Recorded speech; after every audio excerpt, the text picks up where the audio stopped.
If you're facing the cannot connect to App Store problem on your iPhone, there are several methods you can try to fix it. First, open the Control Center, turn on Airplane Mode,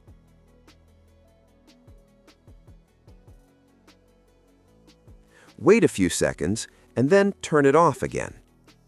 Next, go to Settings,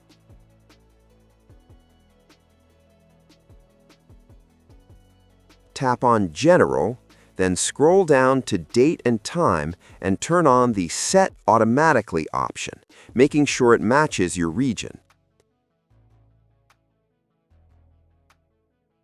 After that, go back to Settings, open General, scroll down to VPN, and ensure that any VPN is turned off. You can also go to Settings, tap on your Apple ID, scroll down, and tap Sign Out. Choose Not to erase data if prompted. Then sign back in.